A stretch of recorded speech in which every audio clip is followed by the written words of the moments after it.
edition of Pittsburgh Sportsline live in the BP TV studios. I'm Al Levine, the talking machine, Chip Painter, smoking Jim Frazier with a mysterious bag. Whoa, it's carrying his 2 liters of ginger ale. Energy drink. No, he needs a sugar, folks. He's an honest man. All right, thanks for watching us on Comcast 7, only in Bethel Park. Thanks for watching us on Verizon 32 in Bethel Park and all the way from Nemacolin to Cranberry, Wexford, and all points in between. We appreciate that. Thanks for liking and watching us on Pittsburgh Sportsline Tuesday through Saturday night. Appreciate all the likes on our Facebook page, 6,860 likes. Thank you very much for that. We appreciate that. We got a few promos here. We got Jay right here. He's the master of the cameras. He'll get this close up here.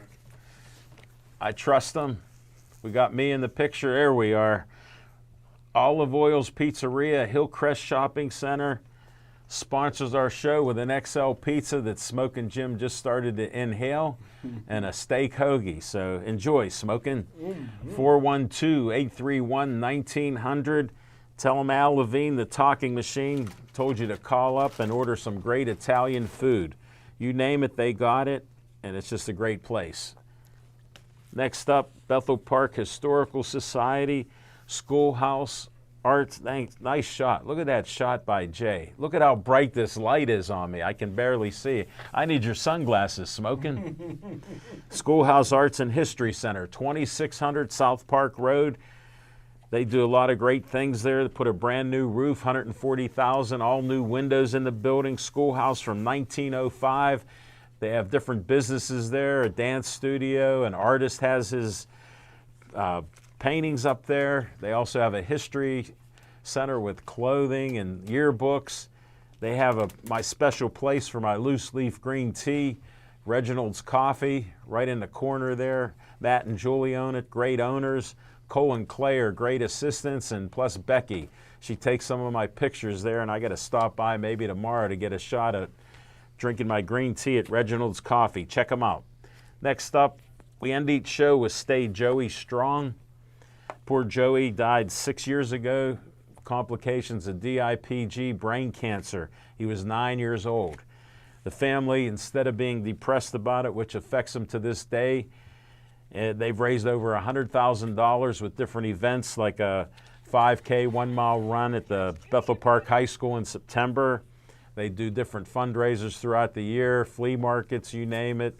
All kinds of different great things. Just check their website out. You can donate as little as $1 and even volunteer your time. Next up, wanted, Bethel Park groups and organizations who need money. The Bethel Park Community Foundation has grant money for you, $100 to $5,000. Get an application at bpcf.org. I'm one of the trustees on the board. We meet once every couple months. We have money for you. We've given out $970,000 plus to groups like yours in the Bethel Park community that do great things. So check us out. Next up, Dave Cable likes to have a little fun at my expense. There's my face on Uncle Sam. Tell them Uncle Al, the talking machine, sent you to BP TV. You can be like Jay on cameras. You can be like Zach, Connor, and Alex, the newest volunteer, on the sound, audio, you name it. They're going to even put our commercials in there, I hope, because it is live TV, but we'll see that. And this is me asking you for BP TV to be a volunteer like these great guys here tonight. 412-831-3304. That's how you get a hold of Dave Cable, the director and only employee of Bethel Park Public Access TV. Next up, we have a sponsor of What's on Your Mind, Skeets Lewandowski of Skeets Service Station. It's a red, white, and blue service station, 6103 Route 88 in Finleyville, 7 miles from my house, about 6 miles from here. They work on anything that runs on gas. You name it, trucks, cars, boats, weed whackers, lawnmowers, anything, tractors even. They also started working on electronic hedge trimmers and things like that too. So they can help fix your electronic type of things that you use around the house. So give them a call, 724-348-4715. Tell them Al Levine, the Talking Machine, sent you. Can they fix my VCR? Yeah, if you bring it to him, Smoking Jim. You're a smart man. You know how to get there. Just unplug it if you can figure that out. That's the hardest thing for my man. He got a 96-inch TV, and he watches TV almost all the time when he could be reading all these books. Like he just got us a great book from my good friend Jim O'Brien, 6 Hall of Fame quarterbacks. Started to dig into it. There's even a couple pictures for you, Smoking. Oh, that's all right. So you can check that out. But I got to ask Smoking Jim Frazier, besides your VCR, what's on your mind? Thanks, Al Levine, the Talking Machine. And if you want the green, Coming at you. You got to see Levine. And always remember, fellas, that the movie is always better than the book. Am I right? Wrong. Book's always better. Wrong. 100% of the time. Smoke- We can agree that. No, this is- Smoking. You're just wrong. That's it. Here's how simple it is. Smoking Jim, back when The Godfather came out, my mother would read all these books, love stories, and all this other stuff, and she's reading The Godfather. She finished it, and she goes, "Hey, Alan, here's a good book for you to read." I go, "Mom, there's like swear words and everything else in there." She goes, "It's a great story." I read the book, saw the movie. The book was 10 times better than the movie. Are you serious? Yeah. Wow. And I got the tip from my mother. May she rest in peace. Oh, amen. And your mother could not have been more right. Thank you, Chip. Well, hey, I got a request. Most of my white friends. The race card comes out. Let me tell you a story. I go to Chick-fil-A. My son goes for a VA appointment, so we become friends with a few people. You know I talk to everybody. So there's this great guy from Carrick named Tony. He's a fan of us, likes Chip, likes me, wonders about Smoking Jim. He whispered me the other day. He goes, "Hey, Al, you know, Jim's a little bit of a racist." And I said, "What do you mean?" He goes, "You brought up some players and all that, and he was talking about white quarterbacks, and you said Lamar Jackson's not a white quarterback." And he started laughing. I go, "I'll tell him that." And he loves the show. He watches us all the time. And His name is Chip, too? no, his name is Tony. Tony. You missed that point. Tony. Okay. And he's a nice guy. Well, they asked me to ask. Most Who? of my white friends. Name got one. together, and Name one. I don't want to. I'm not a name dropper, but they said, on this show, can we please extend Black History Month another week? No. I got your back. Thanks. This is coming. I'm not even listening. I'm not even Hey, listening. you know what? When you see what I'm talking about, I'm sure you're going to laugh out loud. Well, if we can't do that, I'll do a couple. No, black go things. ahead. Go I ahead. got something on you. I got you. Okay. I'll do a couple black things then. We'll talk a little basketball. How about LeBron James against Chubby Zion, huh? What Yeah. a great thing for basketball. Zion wasn't looking very chubby, and he was getting to the above the rim. Man, he's unbelievable. 19 years old. Who won the game? The Lakers? Lakers won. Unbelievable. Both of them had like 35 points. One had 35, one had 34. One had 34. LeBron had a triple-double. Zion had, I believe, 35 points and How many minutes? bunch of rebounds. How many minutes did Zion play? 26 or He something? don't play that much. No. I don't want to get him hurt again because he's a little Well, he's fat. already had some injuries, So fat. but he's a freak of nature. Yeah, he is. He's jumping over your head. At 6'6", that's incredible. 6'8", I thought he was. No, he's only 6'6". 6'6", and he's jumping. And look at all that biscuits he carrying. He getting that up. But here's what's on my mind. I thought I would do, because it's March Madness. Yeah. I give you my top 10 college basketball teams. That way people can make a little money in March Madness. You can thank me later. I don't know if I will. You mean your bookie will thank them later. Number 10D. How about BYU? 10C, University of Houston. 10B, Virginia. Number 10, Villanova. Number 9, Arizona. How about number 8B, Maryland? Number 8, Louisville. How about number 7? Put your money on Florida State. They're hot. How about number 6, the Dukies? How about 5B? Can't go wrong with Kansas. How about 5, Baylor Bears? How about number 4? Going to the Final Four? Isn't Kansas the number 1 ranked team in the country? Not on my list. Okay.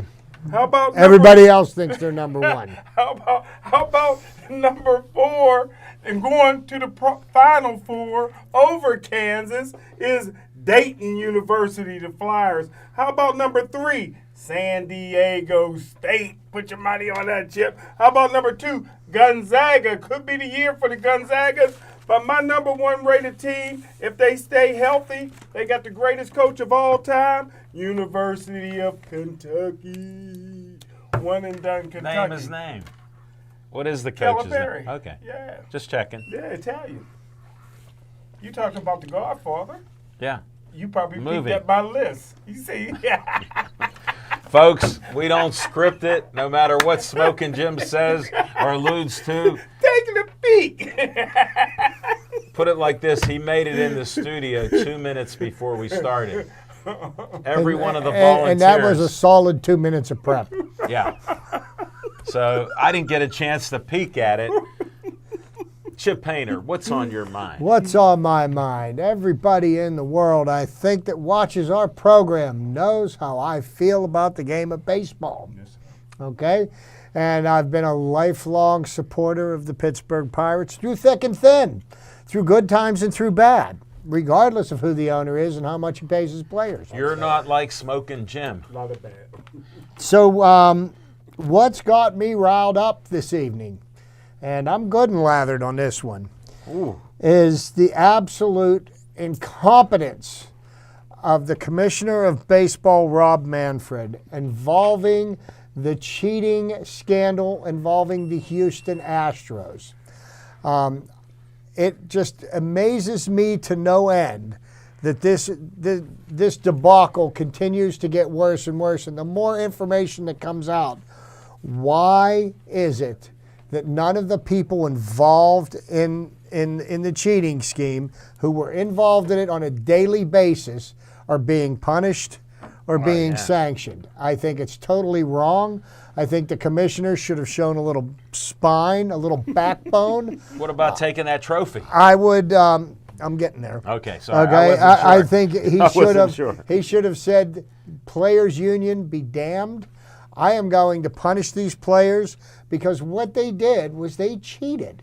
They cheated to win. They cheated the game. They've cheated everybody. And what we're doing by not punishing these players is we're letting people know that it doesn't matter how you play the game. The only thing that matters is whether you win or lose, fairly or unfairly. And I think it's a black mark on baseball, and I think something should be done. At the very least, I think the Houston Astros should be forced to vacate the World Series championship from 2017.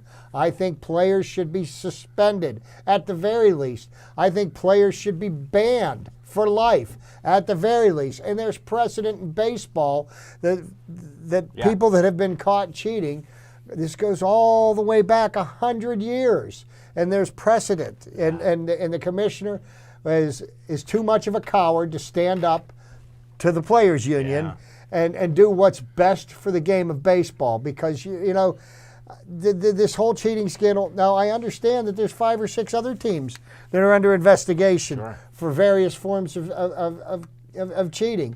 And what are we going to do then? Are we just going to say, well, this is the way the game is played? That's a bunch of baloney. I think what they need to do is they need to come down hard on everybody. Yes, it was great that they initially suspended the manager. Hey, how about a lifetime ban? Great. The owner who benefited from their cheating scheme, who had to know it was going on, okay, great. He fires the manager. What repercussions are there against him? He reaped in billions of dollars. in That's revenue. the amazing part about it. No penalty. In revenue, and there's no penalties. So what'd they fine him? $5 million? And they only fined $5 million because that's the highest penalty that they can levy against him. I'm going to mention a name. Alan will recognize this, Jim, and Jim will look at me quizzically. But Kennesaw Mountain Landis had it right, okay? That guy rolled with an iron fist, and there was no forgiveness. Even if he was wrong, he didn't care. He didn't care. This is the way things are going to be done, and if He was you the don't commissioner. like it, if you don't, you'll find out who he is. Wait till you see on my trivia segment. I told you I got something to one last vestige for Black History Month. Sure. You told us last week you would.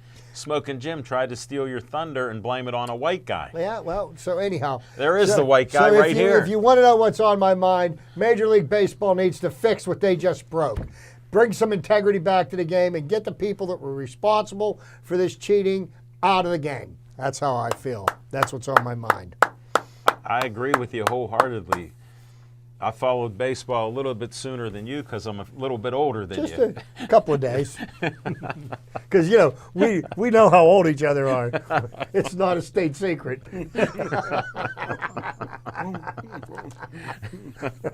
By the way, Smoking Jim, my birthday's still June 30th. Mm-hmm. June 30th. Not October. Your first birthday. No, the only birthday I have. And the only one I have is September 6th. Yeah, and mine's still June 30th. And I know yours is And this July one- 17th, but we don't know what year. You got a good Yeah. And you want yeah. to know what? This year's a big one. Congratulations.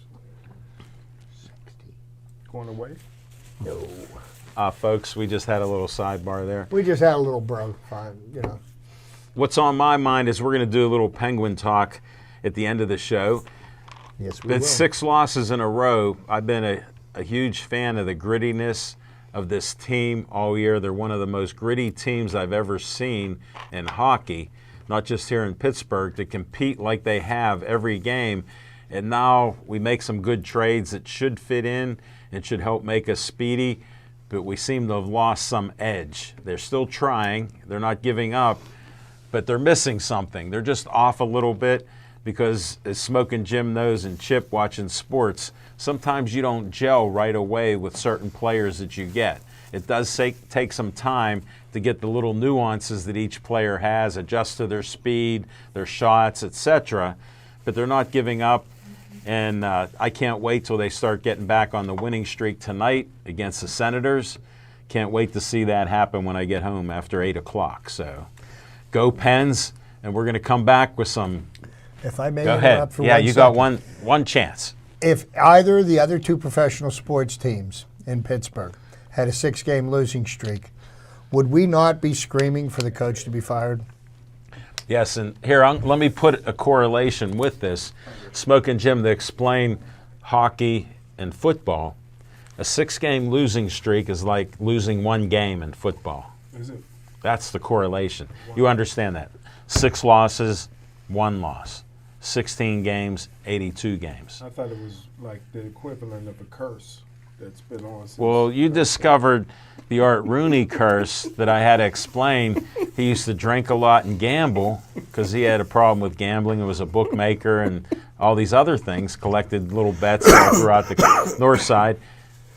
But that was the problem, who he hired, until Dan took over. And that solved it. Marc-Andre Fleury curse. There ain't no curse there. No curse, Smoking Jim. Yeah, And it looks like it. He certainly hasn't blessed the Las Vegas Knights because I don't remember them hoisting the cup. No, we don't even want to get into it. The curse might just be Fleury at this point of his career. That's all it is. Because he hasn't won a cup since he left Pittsburgh. How does that happen? Smoking Jim, we're trying to debunk this. We'll have some fiction and fact, and it'll all be honest from Smoking Jim's Almanac.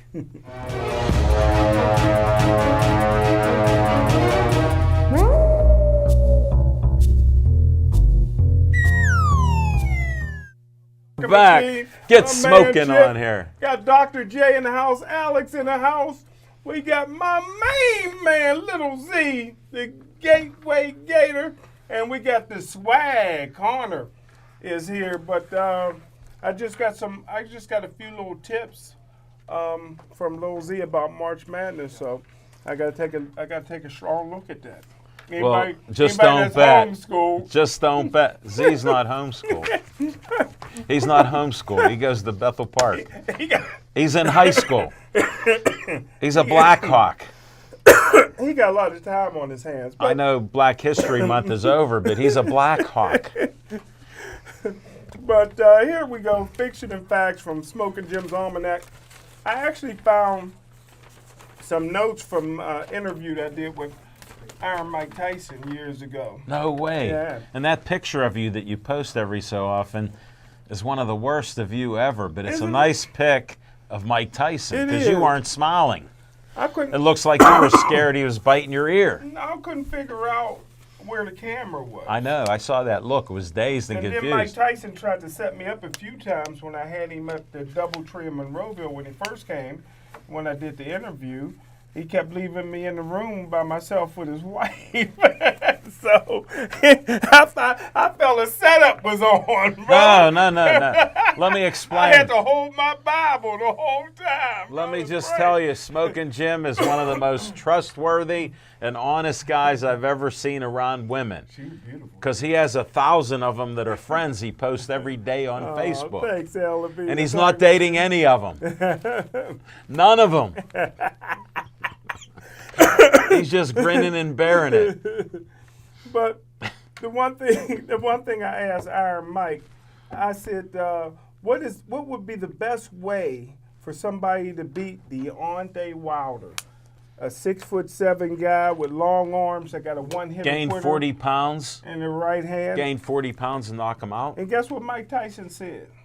Mike Tyson said, there's two ways to beat a guy like Deontay Wilder. Either outboxing or making back up because he has no power when he's moving backwards. And that's exactly with Tyson Fury, not to get mixed up with Marc-Andre Fleury that put the curse on No, his that's Penguins. Fury.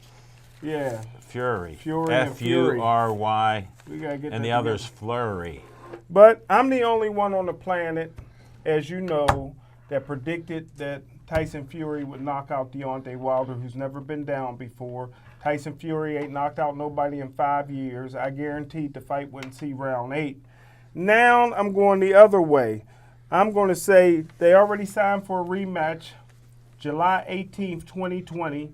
And I'm going to say what Deontay Wilder needs to do, besides keeping his mouth shut, to win back his championship. And not wearing a heavy outfit all loaded up with batteries. And I'm predicting also he could knock out Tyson Fury if he does these things. You know, number one, take a vacation, get away, rest, relax for a month. He got a beautiful fiance that's only with him for his money. Number two, fire your trainer, Mark Breland. Not because Breland threw in the towel. I thought he did fire him. He probably did. No, he did. Okay, well, keep him fired, and this for this reason, because he has no respect for Mark Breland. That's the thing. He don't respect it. What he needs to do is one or two things. He needs to either get trainer Teddy Atlas, who I don't like, but Teddy's somebody that's going to not let you quit. You know what I mean? He's going to yell at you, get in your face, you know, embarrass you and teach you the game. That's one. And what Chip will tell you, and you too, Al Levine, the talking machine, people don't realize when you go to the Army, Navy, Air Force, or Marines, they're not getting you in physical shape. You can get in shape at Planet Fitness. They get you mentally prepared to go to war. And that's what training camp's supposed to do. Get your head ready for a battle. Get you ready to get punched in the face, punched in the mouth, elbow licked on your neck, whatever, and to go through it. Number two, and here's what I suggest that he do, even though I don't like the guy, but he's a hard worker and he got a good training camp. Floyd Mayweather offered to training. Now, what you get with Floyd Mayweather, you don't just get Pretty Boy Floyd in all the strip clubs that he got. What you get is Floyd's dad and his uncle, and they got a great training camp. I think that he would listen, and that's what he would do. So basically, What do you think Floyd would teach him how to do? How to run away from his opponent? Yeah. If he followed his map, he'd never fight him again. Not until he was in his 60s.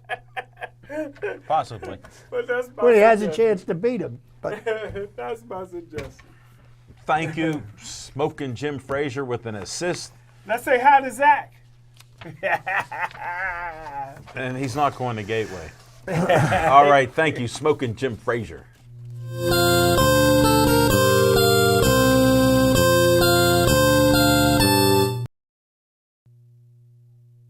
everybody, and welcome back. And Jim wanted to carry on for just a little bit longer for Black History Month. So tonight I figured, being as riled up as I am about the scandals in baseball right now, I decided to talk about the Black Sox scandal. What a coincidence. You must What have a looked at his coincidence. notes. You looked at his notes. I like to make my friend Jim laugh. He didn't realize you had it printed out So, last week. and when you know, he in saw a it. nutshell, and I don't want to spend, a tremendous amount of time on this, but I do think that this is relevant considering what was done, the cheating that was done to help the Houston Astros win the 2017 World Series, because this, the framework to punish these players is right here. The Black Sox scandal was a Major League Baseball match-fixing scandal in which 8 players of the Chicago White Sox were accused of throwing the 1919 World Series against the Cincinnati Reds in exchange for money from a gambling syndicate led by Arnold Rothstein, Aiden Clayton, Aaron Nelson. Judge Kennesaw Mountain Landis was appointed the first commissioner of baseball with absolute control over the sport to restore its integrity. Despite acquittals in the public trial in 1921, Judge Landis permanently banned all 8 men from professional baseball. The punishment was eventually defined by the Baseball Hall of Fame, despite requests for reinstatement in the decades. It was defined by the Baseball Hall to include banishment from consideration for the Hall. And this is part of the reason why Pete Rose will never get in. Despite requests for reinstatement in the decades that followed, particularly in the case of Shoeless Joe Jackson, the ban remains. And how did this all come about? Okay, now Charles Comiskey, who the baseball stadium in Chicago was named after, was a Major League Baseball player from 1882 to 1894.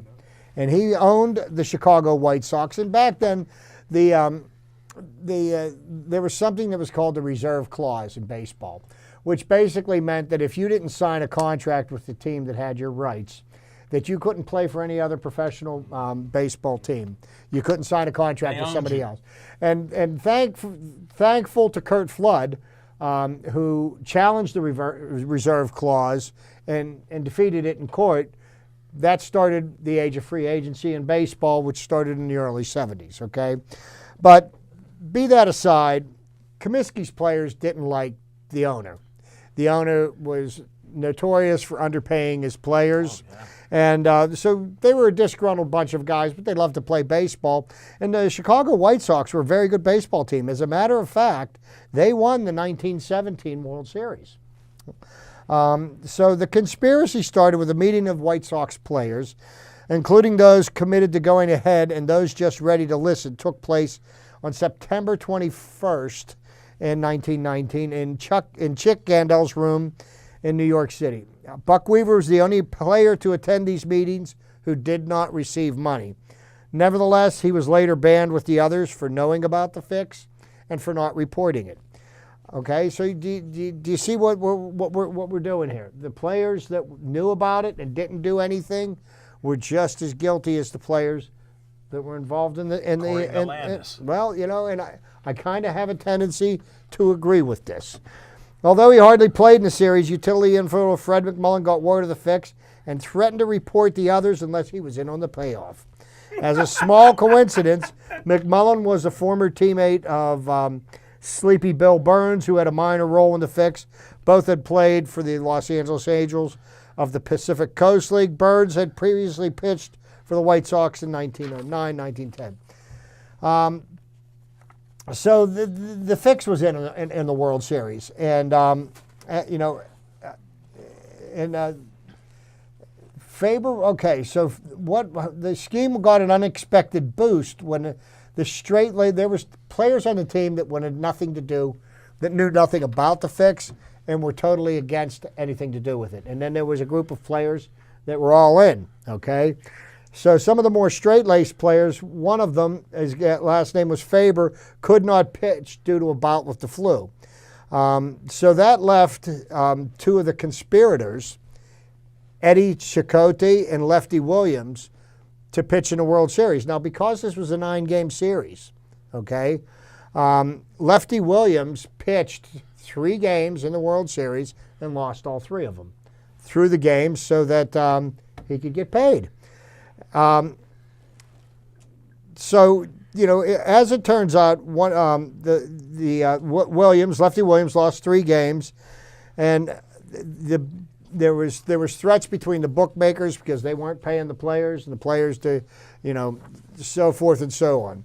So rumors of the fix dogged the White Sox throughout the 1920 season as they battled the Cleveland Indians for the American League pennant. Stories of corruption touched players on other clubs as well. At last, in September 1920, a grand jury was convened to investigate. Chicote confessed to his participation in the scheme to the grand jury. On the eve of the final season series, the White Sox were in a virtual first-place tie with the Cleveland Indians. The Sox needed to win all 3 of their remaining games and then hope for Cleveland to stumble, as the Indians had more games left to play than the Sox. Despite the season being on the line, Comiskey suspended the 7 White Sox players still in the majors.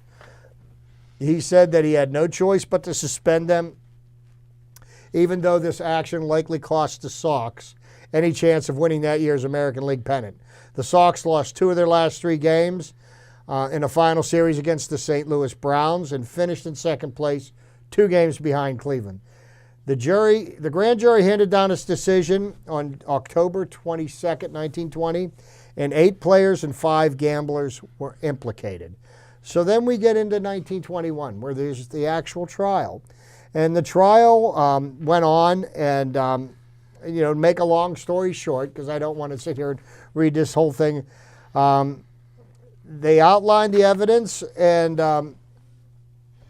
the most explosive testimony began on July 19th when Burns took the stand and admitted that members of the White Sox had intentionally fixed the 1919 World Series. Burns mentioned the involvement of Rothstein, among others, and testified that Chicote had threatened to throw the ball clear out of the park if he needed to lose a game.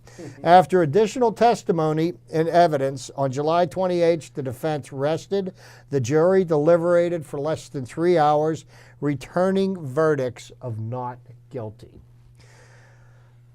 Long before the scandal broke, the baseball owners had nursed long-standing grievances about the way the game was governed. The scandal and the damage it caused to the game's reputation, which is pretty pertinent to what's going on with the game right now, gave owners the resolve to make major changes to the governance of the sport. The owners' original plan was to appoint the widely respected federal judge, Kennesaw Mountain Landis, to have head a reformed 3-member national commission. However, Landis made it clear to the owners that he would only accept an appointment as the game's sole commissioner, and even then, only on one condition: that he be granted essentially unchecked power over the sport. The owners, desperate to clean up the game's image, agreed to terms. Upon taking office prior to the 21 season, one of Landis's first acts as commissioner was to use his new powers to play the 8 accused players on an ineligible list, a decision that effectively left them suspended indefinitely from all organized professional baseball. So, and this is what Judge Landis's thoughts were about this. And this kind of speaks to your buddy Pete Rose as well. Regardless of the verdict of juries, no player who throws a ball game, no player who undertakes or promises to throw a ball game, no player who sits in confidence with a bunch of crooked ball players and gamblers, where the ways and means of throwing a game are discussed and does not promptly tell the club about it, will ever play professional baseball again. Now, I think if you came down hard on these players, maybe we could get a more honest game being played. And I think what the owners of Major League Baseball, they need to do something about the commissioner. And I understand that you've got a union here and it's going to involve lawsuits, but the integrity of the game is at stake here. And cheating being accepted, I'm having a very difficult time swallowing this. So Can I say one there thing you here, go. Levine, to talk Oh, about? sure. No I matter- can't wait for your contrarian opinion. No matter what you do in baseball, it's still going to be a boring game. But let me ask you this, Chip. Didn't you just read in there that the jury found them not guilty? Doesn't matter. I'm just saying, is that what you read? Right, but that You heard doesn't it. mean that punishment can't be administered. Check this out.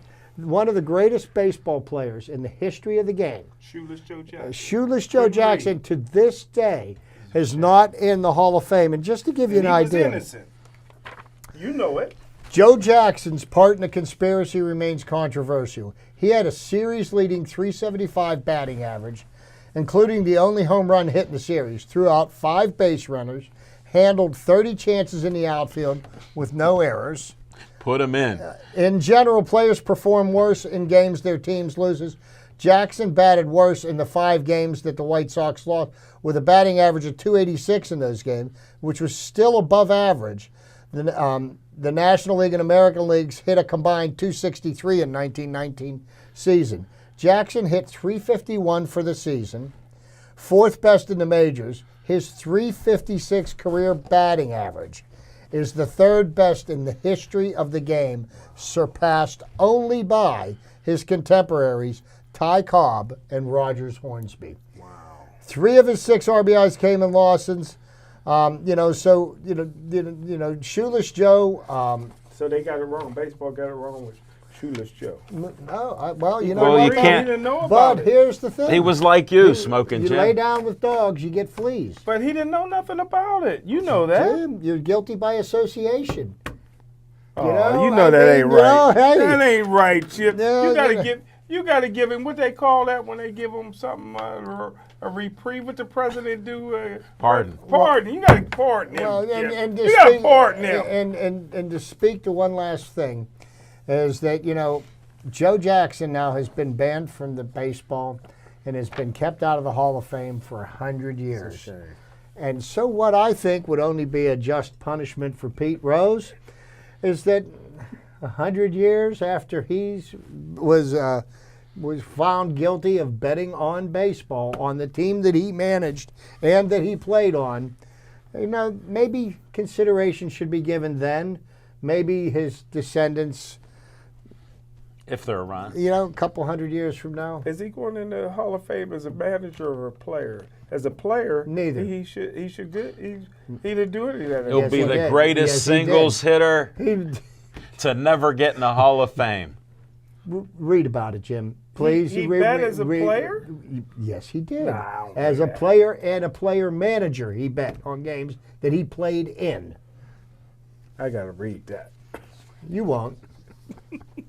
Thank you, Chip Hayner, and no assist from Smoking Jim Frazier. Thank you, sir. Is that good or what? That was great stuff.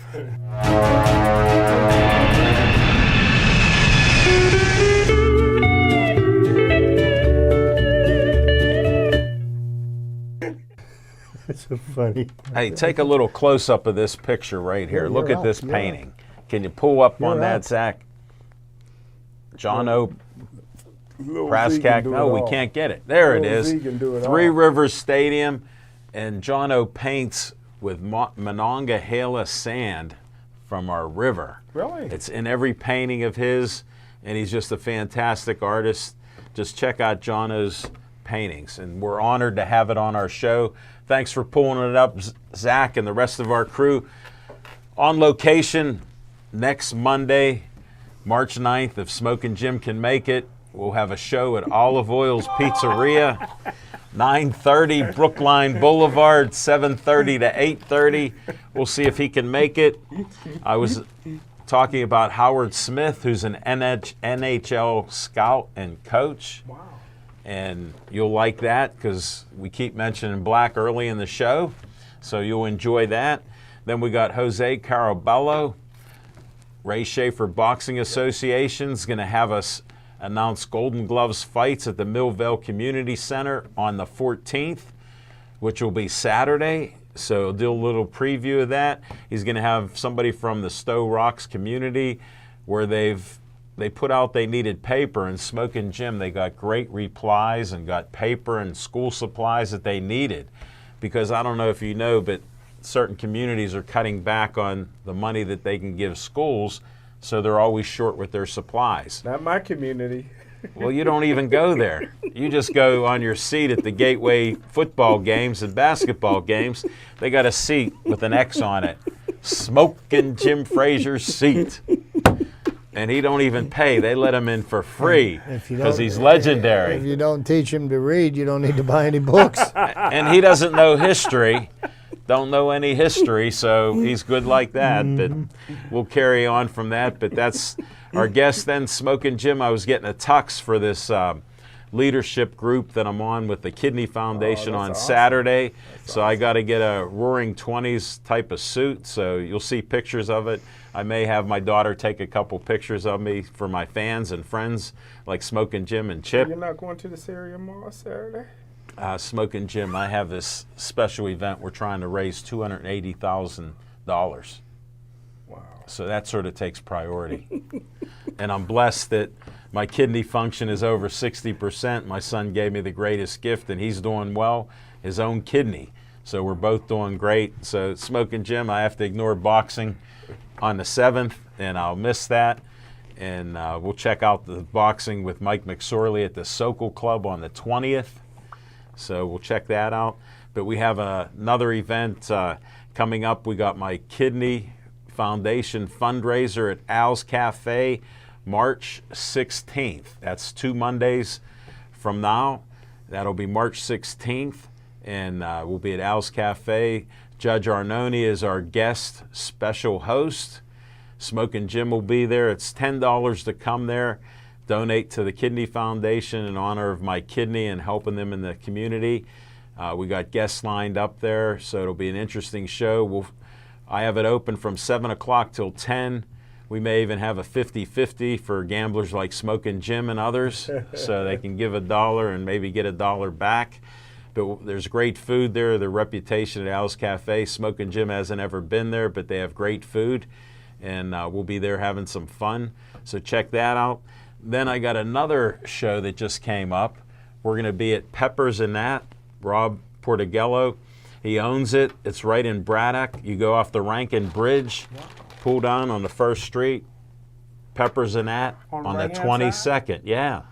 It's a well-known place. They have great food there. A friend of mine just played there this weekend, Billy the Kid and the Yeah, Regulators. I saw that. Really? Yeah, Jessica Lee played there last year. Maybe I'm thinking of the wrong place.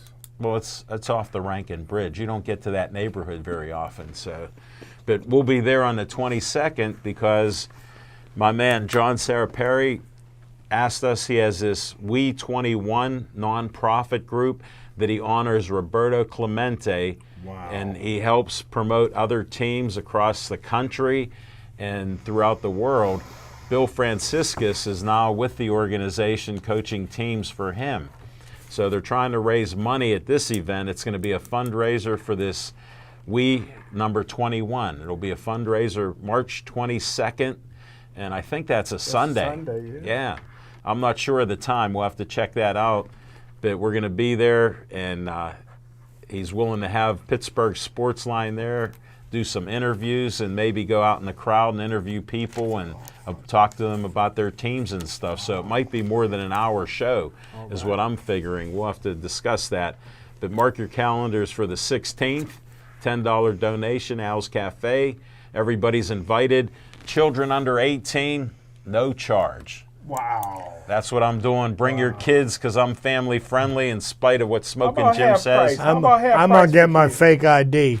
All right. And Smoking Jim, you can bring your 102 godchildren, including Mojo, Mariah Torres' son. You could bring Mojo to the event too. I'm gonna bring ID that said I was born in 2003. And I have an Eventbrite. You can buy your tickets for donation online there and just come there.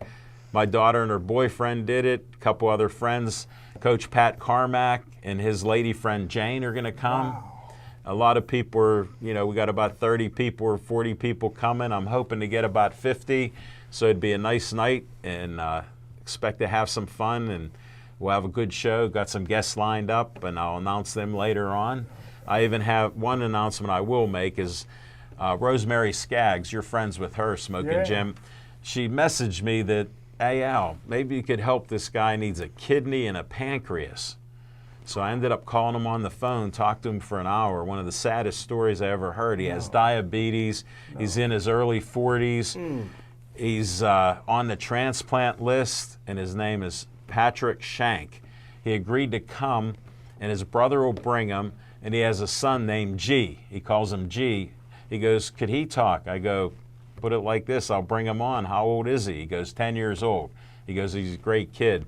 So we're going to try to get the word out because Patrick had a sad story, and I'm going to share it right now.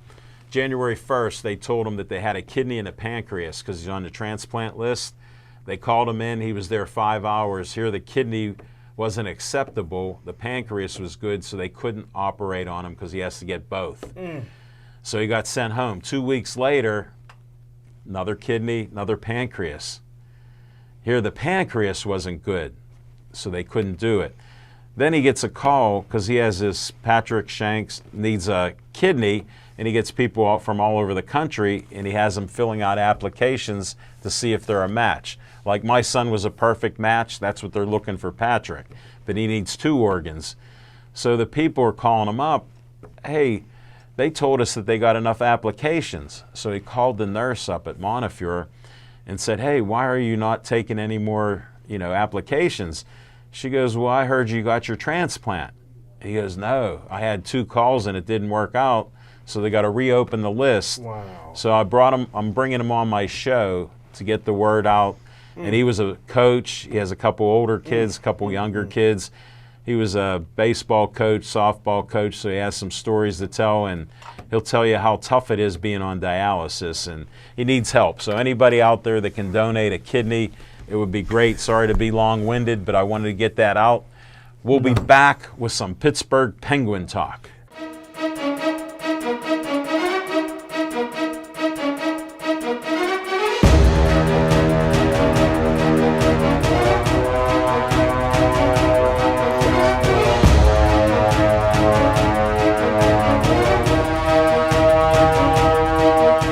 Welcome back, everybody. Thanks for not changing that dial.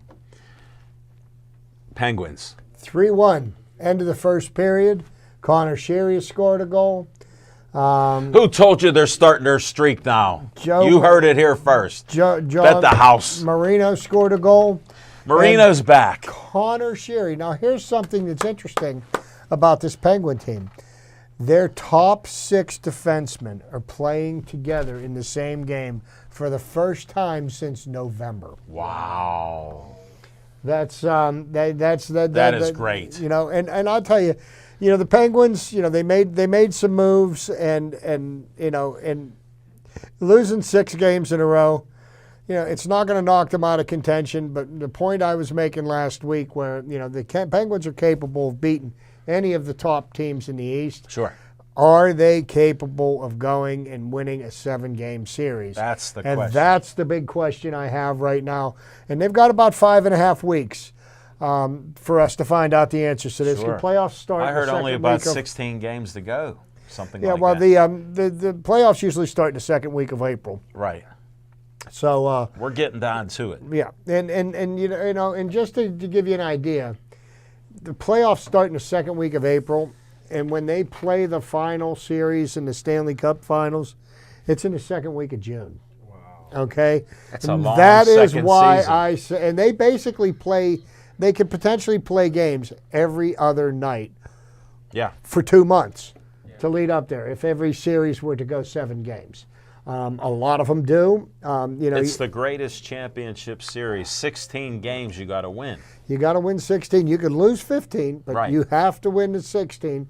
But, and here's what the thing is, I think it's the hardest professional championship to win.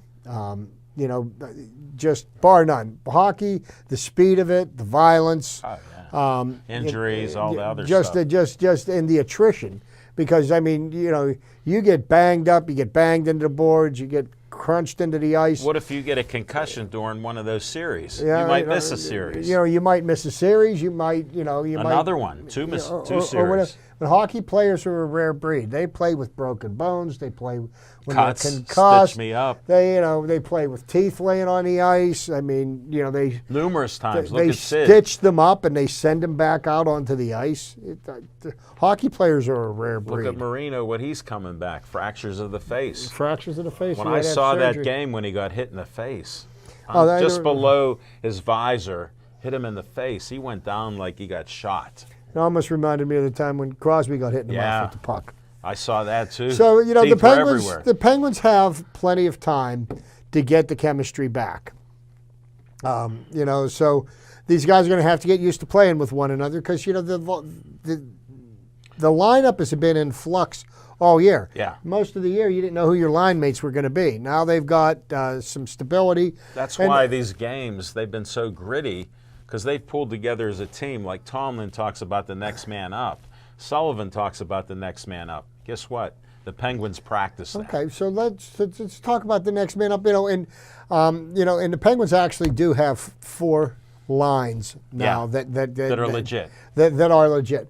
But being that my dear friend Jim here, in 4 or 5 weeks, we're going to be talking about the NFL draft, and I know you're going to be working with the Pittsburgh Steelers. And my thoughts, my question to you is, in what direction are the Steelers going to go in the draft? I saw an interesting mock draft in the paper.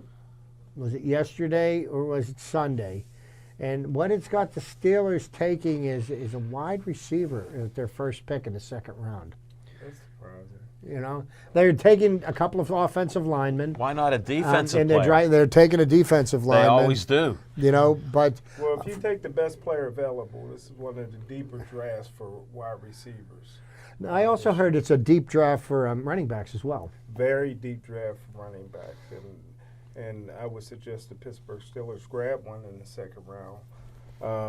They're claiming that their number 1 feature back is James Conner. How can they not? I've been saying since he came out in the draft. I said in my draft report that he's a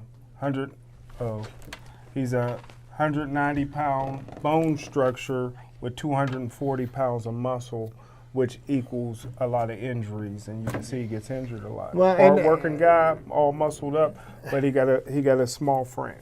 I would have to tend to agree with you because I don't think that a combination of James Conner and Benny Snell doesn't give me the confidence that Ben's going to have the running game that he needs to be successful with a young group of receivers.